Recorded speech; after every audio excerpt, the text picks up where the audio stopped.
tout à l'heure aussi en introduction qu'on était au bout d'un système, au bout d'un schéma, c'est que le schéma était le suivant, c'était de dire on a des bijoux de famille, on les vend.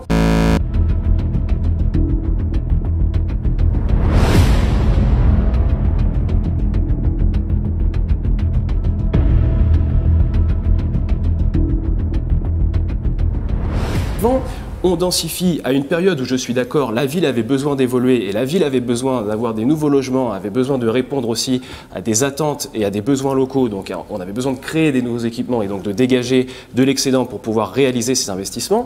Sauf que le schéma, c'était de dire on densifie, on construit, on fait de l'expansion urbaine avec ce que ça a comme conséquence sur l'environnement et on obtenait des recettes fiscales comme cela. Bon, je pense qu'on est arrivé au terme de ce schéma-là. Aujourd'hui, Chers Villepreusiens, ici nous sommes devant le terrain du gymnase du collège où la ville, avec le promoteur ADI Promotion, veulent construire 3 immeubles sociaux de 4 étages sur la cour du collège. Avec 100 amis, ici nous sommes sur un autre site de construction, de logements sociaux, le terrain de la Poste, qui doit être acheté par Saint-Quentin et la mairie. Cependant, ce projet est repoussé à plus tard parce que impopulaire.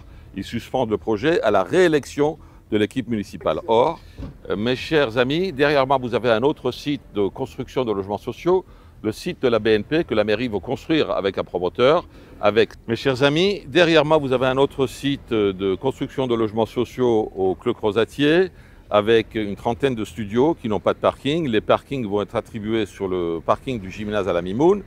Et cet immeuble, ou pour cet immeuble, et la construction de cet immeuble, les collectivités payent 1 million d'euros. Chers Villepreusiens, derrière moi, vous avez un autre site de construction de logements sociaux au Val-Joyeux qui a été acheté par FPIP, organisme financier public. On ne connaît pas encore la nature exacte et la teneur de cette construction, mais comme les habitants sont vent debout et que c'est impopulaire, pour l'instant, le projet est en attente, probablement jusqu'à les prochaines élections. Mes chers amis, nous sommes au Val-Joyeux sur un autre site de construction de logements sociaux. Ce terrain a été acheté également par FPIP, pour construire des logements. Nous ne connaissons pas encore le détail du projet, ni combien les collectivités et la ville vont payer pour cette construction. Cependant, FPIP dispose toujours d'un budget d'1 million d'euros pour préempter et acheter des terrains.